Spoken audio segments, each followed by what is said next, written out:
A Conservative landslide in the upcoming general election would see the Labour Party concentrated almost exclusively in cities, with a quarter of its MPs based in London constituencies, and Jeremy Corbyn's supporters more likely to retain seats than those who have opposed the Labour leader, according to a new report. A Labour Party reduced by 100 seats, a pessimistic scenario, would see the party mainly representing inner cities and the most deprived areas, with the West Midlands losing 2/3 of its MPs. The analysis by Policy Network, the centrist think tank headed by Peter Mandelson, also found that in the case of serious losses in the polls on 8 June, Labour would hold just 4 seats in areas with lower than average levels of deprivation, down from 21. Around 60% of the party's MPs are currently based in major towns or cities. Were Labour to lose 100 of its most vulnerable seats, the party's number of rural seats would have from 8 to 4.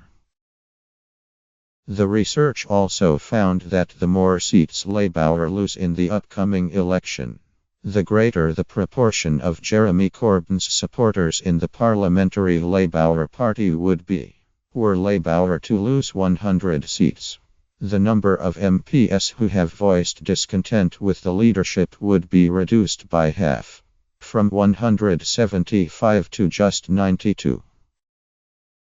Over 3/4 of the MPs who have been consistent Corbyn supporters, 24 out of 31, would retain their seats. The think tank's research was produced by analyzing the 100 Labour-held seats with the narrowest majorities, modeling 3 scenarios where Labour lost 20, 50 or 100 of its most vulnerable seats. The Fabian Society, a group affiliated to Labour, has predicted a loss of 40 seats, but warned that number could be higher. Charlie Cadwald, the author of the research, said, "The worse Labour does, the stronger the Corbynistas are likely to become. Significantly, Labour's claim to be a party for the whole United Kingdom is at risk." After this election, Labour could end up with representation largely limited to London and major city conurbations in the north of England. It faces a near wipeout in Middle England, and risks ending up an endangered species in towns across Britain. Cadwald said the findings should act as a wake-up call for progressives who, angry at Labour's stance on Brexit, and sceptical of Corbyn's viability as a potential Prime Minister, are considering sitting this election out, or registering a protest vote in the face of a seemingly inevitable Conservative majority.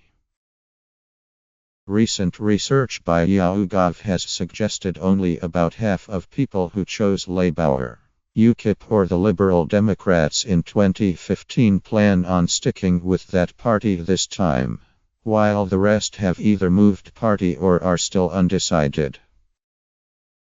The poll also suggested more than 3/4 of voters who backed the Conservatives in 2015 will vote the party again this time around. However, do.As said its research showed a high number of undecided voters, particularly former Labour voters, were those undecided to return to the party they had previously supported. That would disproportionately help Labour.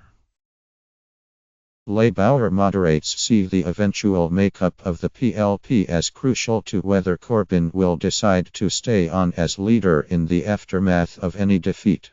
If enough left-wingers make it into Parliament, allies of Corbyn may no longer need to pass a rule change, backed by the party's left wing and proposed for September's conference.